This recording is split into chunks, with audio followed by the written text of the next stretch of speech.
Is not incompatible because of its pitfalls in its philosophy or in apparent homogeneity.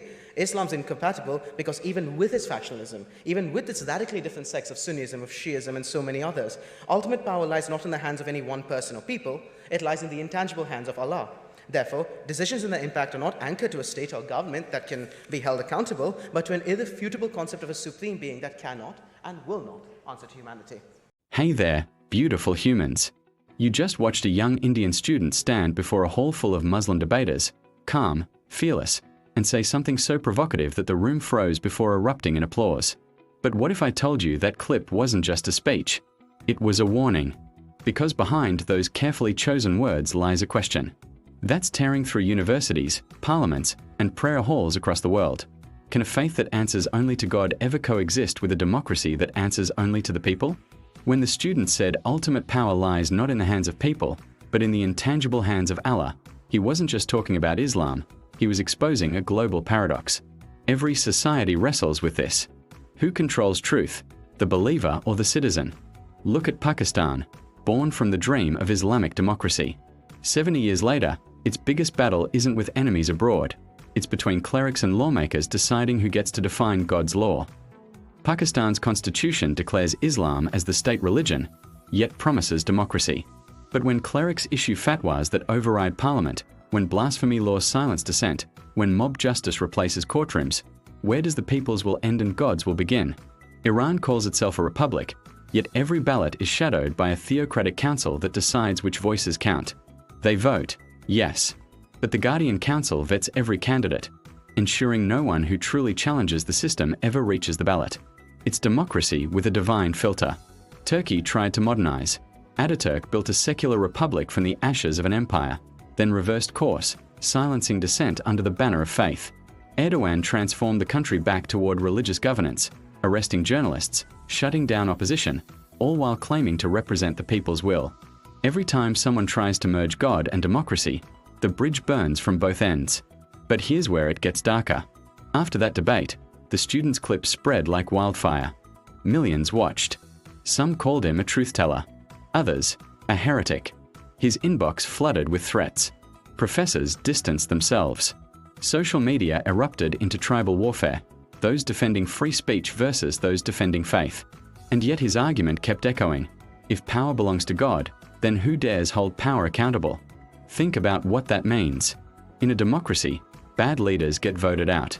Corrupt judges get impeached. Failed policies get reversed. But when authority claims divine origin, criticism becomes blasphemy. Accountability becomes heresy. The system protects itself by declaring itself sacred. Now pause for a second and imagine this. You live in a world where no one, not your president, not your judge, not even your father, can question authority because that authority claims to be divine. Every wrong becomes destiny. Every protest becomes sin. When a woman is stoned for adultery, you can't question it because it's God's law. When a thief's hand is severed, you can't debate alternatives because it's written in sacred text. When someone is executed for leaving the faith, you can't ask if that's just because questioning divine decree is itself a crime. You can't ask if that's just because questioning divine decree is itself a crime. Wait, what? That's not just religion. That's control wrapped in holiness. The student pointed out something most people fear to say out loud. Islamic governance traditionally operates under Sharia, a comprehensive legal system derived from the Quran and Hadith.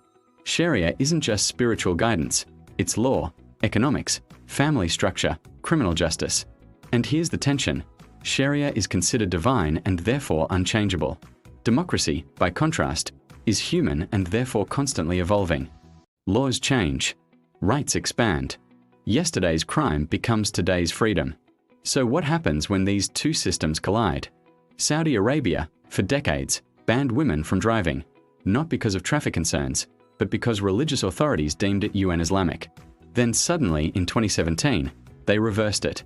Did God's law change? Political pressure override divine decree. If Sharia is unchanging, how can it adapt? If it can adapt, is it still divine? Afghanistan under the Taliban provides the starkest example. They claim pure Islamic governance. Women can't work, girls can't study past 6th grade, music is banned, and executions happen in stadiums. and executions happen in stadiums. They say this is God's will. But millions of Muslims worldwide disagree, arguing this isn't Islam, it's extremism. So who's right? And if humans are interpreting anyway, isn't that just democracy in disguise? And before you point fingers, realize this: Western democracies have their own gods too. They don't call them Allah, they call them freedom, the market, progress, science. Ideologies you're not allowed to question without being cancelled, fired, or socially destroyed. Try criticizing capitalism in corporate America. Try questioning gender ideology in progressive universities. Gender ideology in progressive universities. Try challenging climate consensus in scientific circles. You'll be labeled, ostracized, silenced, not with violence, but with social death. Different altar, same worship. The United States was built on separation of church and state, yet in God we trust appears on currency. Yet in God we trust appears on currency. Presidents swear on Bibles, and religious lobbies shape legislation on abortion, marriage, education. Europe claims secularism, yet bans burqas and minarets, polices religious expression, and enforces cultural Christianity through holidays and symbols. China suppresses religion entirely, replacing God with the state, proving you don't need theocracy to be authoritarian. You just need an unchallengeable truth. So maybe the student wasn't attacking Islam at all. Just need an unchallengeable truth. So maybe the student wasn't attacking Islam at all. Maybe he was holding up a mirror, showing us that every system, when it refuses to be questioned, becomes divine, untouchable, unaccountable, dangerous. And that's why his multiverse analogy hits so hard. If democracy is the multiverse, where people create countless realities through choice, then Islam, he said, is the universe that denies the multiverse itself. A closed system where power answers upward. A closed system where power answers upward, never downward. That's the paradox. And paradoxes scare people, especially the powerful. Because if this logic spreads, it doesn't just challenge faith. It threatens governments, kings, monarchs, clerics, even democracies that survive on the illusion that the people are in charge. Let's go deeper. That survive on the illusion that the people are in charge. Let's go deeper. The student's argument rests on a philosophical foundation: sovereignty. In Western political theory, sovereignty belongs to the people. They elect leaders, create laws, and can change everything through votes. In Islamic political theory, sovereignty belongs to Allah alone. Humans are stewards, not sovereigns. They implement divine will, they don't create it. This isn't abstract philosophy, it has real consequences. When Pakistan's federal Shariat court rules a law UN Islamic, Parliament must change it, even if the public disagrees. When Iran's supreme leader overrules the elected, she was arrested for blasphemy, faced 40 lashes, and nearly went to prison. The government claimed offense to Islam. But here's the thing, her students chose the name. The children didn't think it was blasphemous. So who decided it was? Not the people. Not even the victim. Religious authorities decided, and their interpretation became law. That's the student's point. When religious authority can't be challenged, interpretation becomes dictatorship. But let's complicate this further. Some scholars argue Islamic democracy does exist, just differently. They point to concepts like shura, consultative decision-making rooted in Islamic tradition. The Quran itself commands consultation among believers. Early caliphs were chosen through consensus. So isn't that democracy? Here's the problem.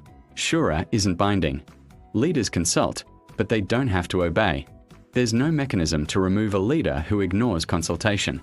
And critically, Shura operates within Islamic boundaries.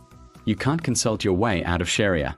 You can't vote to make alcohol legal, abolish gender segregation, or legalize apostasy. The framework is fixed. Democracy without the power to change the system isn't really democracy, it's managed consent. Indonesia, the world's largest Muslim-majority democracy, tries to balance this. It's democratic, pluralistic, and constitutionally secular, yet deeply Islamic in culture. For decades, it worked. But recently, strict Sharia-based regional laws have spread. Aceh province enforces public caning for adultery. Blasphemy laws jail politicians and artists. The balance is tipping. Malaysia faces the same struggle. Secular courts versus Sharia courts. Who has final authority? When they conflict, whose law wins? The government says both coexist, but people caught between them suffer. A Muslim who wants to leave Islam legally can't. Religious courts won't allow it. A non-Muslim married to a Muslim faces legal chaos if they divorce because two court systems claim jurisdiction. These aren't hypothetical problems. They're real people trapped between systems that claim to coexist but fundamentally can't. So now ask yourself, imagine waking up tomorrow in a country where divine law rules and your vote doesn't matter. No protests. No dissent. Only silence, because every argument is against God. What happens then? History gives us answers, and they're not pretty. And we got the Inquisition, torture and execution for heresy. Theocratic Iran has executed thousands for enmity against God, a charge so vague it can mean anything. Taliban Afghanistan shows us the logical endpoint, total control justified by total faith. But here's what really disturbs people about the student's argument. It's not that he's wrong. It's that he might be right. And if he's right, then every attempt to merge Islam and democracy is doomed to either compromise Islam or compromise democracy. You can't have both fully. One must bend. Some Muslims argue Islam needs reformation, reinterpretation for the modern world. They point to Christianity's evolution. Once it burned witches and banned heliocentrism. Now it accepts science and human rights. Why can't Islam do the same? But here's the difference. Islamic theology holds the Quran as the literal, eternal, unchanging word of God. Not inspired by God, dictated by God. That makes reformation theologically problematic. If the text is perfect and eternal, reinterpreting it to fit modern values implies either the text was wrong or modern interpreters know better than 7th century divine revelation. Both positions are heretical to traditional Islam. Progressive Muslims try anyway. They argue for contextual reading, emphasizing Quranic principles like justice and mercy over literal rules. But they face fierce resistance from traditional scholars who control religious institutions, universities, and legal systems across the Muslim world. And they face something worse, violence. Reformist thinkers have been assassinated, exiled, or imprisoned. The cost of challenging orthodoxy is high. That's the silent terror in the student's clip. He didn't just make an academic argument. He painted a target on himself by suggesting Islam's core structure is incompatible with democratic governance. Whether he's right or wrong, saying it publicly is dangerous. And that danger reveals the truth of his argument. If Islam were truly compatible with free inquiry, questioning it wouldn't be life-threatening. Now he doesn't just apply to Islam. Any system that claims ultimate truth and refuses questioning becomes authoritarian. Communist regimes declared dialectical materialism as scientific truth. Questioning it meant gulag. Fascist regimes declared racial purity as natural law. Dissent meant death. Modern cancel culture declares certain ideas unspeakable. Violation means social annihilation. The method changes. The pattern doesn't.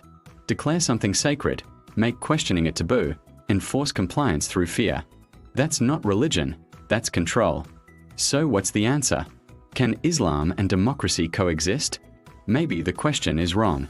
Maybe it is not about Islam specifically, but about whether any absolute truth system can coexist with democratic pluralism. Democracy requires accepting that you might be wrong, that truth is negotiable, that even fundamental values can be debated. Absolute truth systems, religious or ideological, require the opposite: certainty, obedience, boundaries. Perhaps they can coexist only superficially, with constant tension, compromise, and conflict. Perhaps that's the human condition, forever balancing faith and freedom, never fully achieving either. That's why the audience went silent. Not because they disagreed, but because for a moment they understood. That student didn't just debate Islam.